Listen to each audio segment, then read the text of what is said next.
Morning guys, I hope you are doing well. This is Nizamuddin Memon और आज की इस वीडियो में हम डिस्कस करने वाले हैं क्वेश्चन नंबर 11 को। जितने भी सवाल हम बकाया डिस्कस कर सके उनको डिस्कस करेंगे। तो क्वेश्चन नंबर 11 में है, वर्ड प्रॉब्लम है। An object falling from rest, कोई ऑब्जेक्ट है जो रेस्ट से फॉल कर रहा है, falls 12 meters during the first second. ठीक है, टाइम मतलब जब ये ज़ीरो है तो वो एक जगह पे, ठीक है, जब 1 सेकेंड हो रहा है तो वो 12 मीटर्स नीचे आ जाता है। 24 meters during the next second, 24 meters क्या आ रहा है, दूसरे सेकेंड में 24 मीटर्स आ रहा है। 36 meters during the third second, और तीसरे सेकेंड में 36 मीटर्स नीचे आ जाता है। And so on, how much will it fall during the eighth second, eighth second में वो कितना फॉल होगा, हमें ये मालूम करना है। तो मतलब ये एक पैटर्न बन रहा है, एक सीक्वेंस बन रही है। ठीक है, रेस्ट में है, 12 मीटर्स फॉल कर रहा है पहले सेकेंड में, 24 दूसरे सेकेंड में, 36 तीसरे सेकेंड में। इस तरीके से हमें क्या करना है, इसका एट्थ टर्म निकालना है। यूँ समझो एट्थ सेकेंड की डिटेल निकालनी है। ये बिल्कुल ही मैंने सवाल यूँ समझो कि क्वेश्चन नंबर 1 की तरह सेट करके दे दिया है आपको। क्वेश्चन नंबर 1 में भी यही कहा गया था कि टर्म नंबर 8 फाइंड करें, तो आप इजीली कर सकते हैं। अगर आप कहें तो मैं भला कर भी देता हूँ, एक कर देता हूँ। अगर आपको यहीं पर समझ आ गया तो स्टॉप करके आप खुद ही कर लें, फिर आंसर चेक कर लीजिएगा।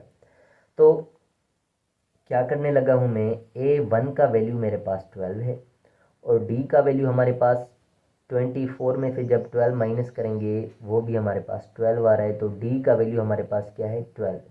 D का वैल्यू भी 12 है, और N की जगह हमें वैल्यू मालूम है 8, क्योंकि एट्थ टर्म ही निकालना है, एट्थ सेकेंड की डिटेल निकालनी है। So AN general formula, AN is equals to A1 plus N-1 into D हमारे पास सवाल है। N की जगह मैं लिखूँगा 8, A1 की जगह मैं लिखूँगा 12 प्लस N की जगह पे 8 माइनस 1 और D की जगह पे मैं लिखूँगा 12। सो A8 becomes 12, 8 minus 1 7, 7 time 12 is 84, 84 और 12 ये हो जाएगा 96। तो 8 सेकेंड में वो 96 मीटर्स क्या हो जाएगा, नीचे आ जाएगा इन 8 सेकेंड। इस तरीके से ये क्वेश्चन नंबर हमारा था 11। 12 को देख लेते हैं, मैं आपको शो करवा देता हूँ कि 12 जो है वो किस तरीके का सवाल है। मैं इसको ज़रा एरेज कर देता हूँ।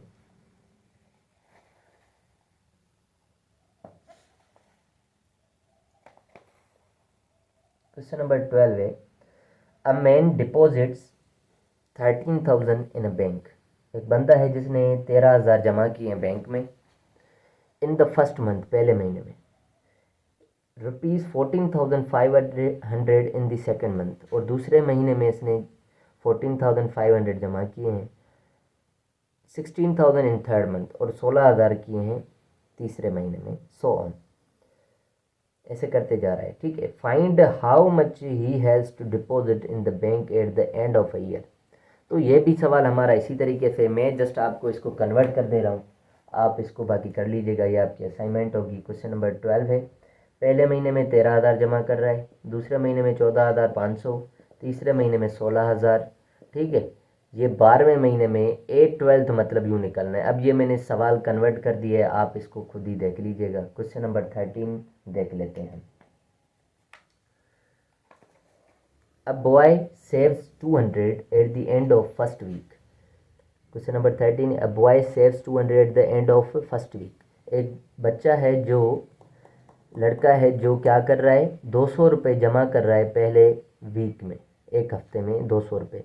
And goes on increasing his savings for 25 weekly, और वो अपनी वीकली सेविंग जो है 25 रुपये बढ़ा रहा है। मतलब पहले वीक में 200, तो दूसरे वीक में 225, तीसरे वीक में 250, इस तरीके से ये सीक्वेंस चल रही है। After how many weeks his weekly saving will be ₹2,000। कितने हफ्ते के बाद ये जो वीकली सेविंग होगी वो 2,000 होगी। अब ये सवाल थोड़ा सा डिफरेंट है, हमें जस्ट क्या करना है, देखिए मैं सीरीज़ बना रहा हूँ। पहले वीक में ये 200 रुपये, दूसरे वीक में 225, तीसरे वीक में 250। तो ये कौन से हफ्ते में 2,000 जमा करेगा। हमें बेसिकली क्या करना है, एन का वैल्यू मालूम करना है, जबकि ए एन का वैल्यू हमें गिवन है कि 2000 है और ए वन का वैल्यू हमारे पास 200 है और डी का वैल्यू हमारे पास 25 है, क्योंकि इंक्रीमेंट कितना आ रहा है, 25 का आ रहा है। 225 में से माइनस करेंगे 200 को तो हमारे पास 25 बचेगा, तो ये डी का वैल्यू हमारे पास 25। इसी तरीके से अगर इसमें से ये सब्ट्रैक्ट करेंगे तो भी 25 बचेगा, तो डी हमारा कॉमन है। तो जनरल फार्मूला ए एन बराबर होता है a one plus n minus one into d के। सो ए एन का वैल्यू हमारे पास है 2000, मैं ए एन की जगह पे 2000 लिखता हूँ, ए वन की जगह पे 200 लिखता हूँ, एन की जगह वही तो हमें मालूम करना है, तो एन की जगह एन और डी की जगह मैं लिखूंगा 25। सो 2000 प्लस के यहाँ पर रहेंगे, प्लस का 200 इस तरफ आएगा, माइनस का 200 आ जाएगा। ये n माइनस वन फिलहाल सेम और ये 25 भी फिलहाल सेम लिखता हूँ मैं। 2000 में से 200 गया, 1800 बचेगा। 25 मल्टीप्लाइड यहाँ पर आएगा, डिवाइड में आ जाएगा, ठीक है। यहाँ पर बचेगा n माइनस वन, क्योंकि फिर मल्टीप्लाई करें फिर इस तरफ लेकर आएंगे। मैं डायरेक्टली क्या कर रहा हूँ, यहाँ पर लेके आ रहा हूँ ताकि थोड़ा क्विक हो जाए। सो यहाँ पर हमारी 25 की टेबल लगेगी, वैसे तो 25 की लगाएं या 5 की लगाने, पहले 5 की लगा रहा हूँ। 5 टाइम 5 इज़ 25, 5 टाइम 3 इज़ 15, ठीक है। तो 18 में से 3 बचा, 300 हो गया। फिर 5 टाइम 6 इज़ 30 और ये 0 बचा, तो मैंने 360 यहाँ पर हो गया। इसी तरीके से 5 टाइम 1 इज़ 5, 5 टाइम 7 इज़ 35, यहाँ पर 1 बचेगा। 5 टाइम 2 इज़ 10, तो टोटल आ रहा है 72। तो मैंने क्या किया, यहाँ पर 72 लिखा, ठीक है। ये माइनस का 1 इस तरफ लेकर आ गया तो ये प्लस का 1 हो गया और यहाँ पर एन अकेला आ गया। 72 प्लस 1 हो गया 73।